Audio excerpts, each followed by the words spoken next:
Harry and Meghan crowned biggest losers by Hollywood Bible after being slammed for moaning and his whiny biography.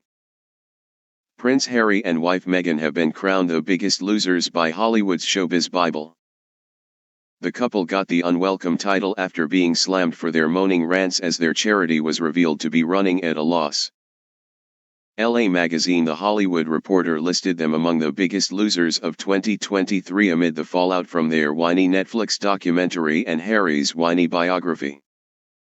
It left 2023 bringing back memories of the late Queen, dubbing 1992 her annus horribilis after a string of royal scandals and a blaze at Windsor Castle. Harry and Meghan were blasted by Showbiz Bible The Hollywood Reporter for trying to cash in on their celebrity status after quitting royal duties for California. It branded them whiny and among Hollywood's biggest losers. Meanwhile, figures showed their Arch Ewell Foundation was running at a loss despite huge publicity. The couple's various attacks on the royal family and their own waning popularity have already resulted in a string of woes. These include a money-spinning podcast being dropped, comedy show South Park taking the mickey, and Harry failing to be given a front-row seat at his father's coronation. His view was even blocked by Princess Anne's plumed hat. There were furious bust ups over Harry's book Spare and its follow-up biography Endgame by Omid Scobie. And the couple's behavior saw them lose their Frogmore Cottage home in the royal grounds of Windsor Castle. Harry's claims that the media ignored his Afghan war comrades were proven false, following outrage over the pair's misleading Netflix documentary. In a withering attack, The Hollywood Reporter blasted. After a whiny Netflix documentary, a whiny biography and an inert podcast, the Harry and Meghan brand swelled into a sanctimonious bubble just begging to be popped, and South Park was the pin.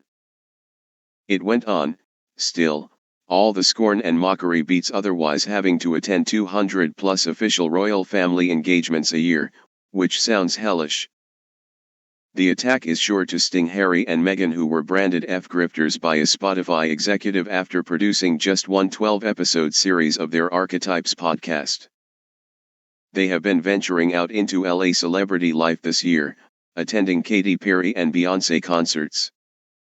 And Meg has enlisted Beverly Hills talent agency William Morris Endeavor ahead of her long-planned relaunch in the new year.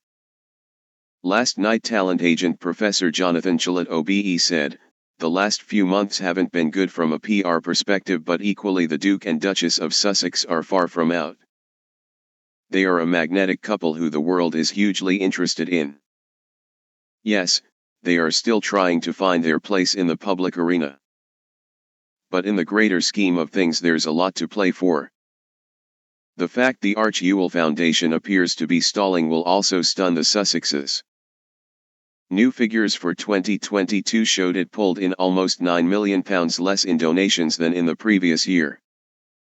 It was left operating at a £536,357 loss, though it was kept in the black due to earlier donations. According to U.S. tax documents, Archewell, named after 4-year-old son Archie, received £1.6 million, down from £10.3 million. The two major donors contributed nearly £800,000 each. With costs put at £2.12 million, Arch Ewell recorded an annual loss of £536,357. Neither Harry nor Meghan took a salary, but 5 staff were paid a total of £509,285 for the year. They included Executive Director James Holt, considered the Sussexes' right-hand man since Megxit. He got £180,835, including a bonus of £15,904, amounting to a £133,000 rise on his starting salary of £47,641 the year before. Herlihy Loughran, a firm run by former Palisades Clara Loughran and ex-Hollyoaks actress Beth Herlihy, received more than £100,000 for what was listed as programmatic strategic support. Sources close to Arch Ewell said the foundation received significant initial funding which will be used over the course of several years.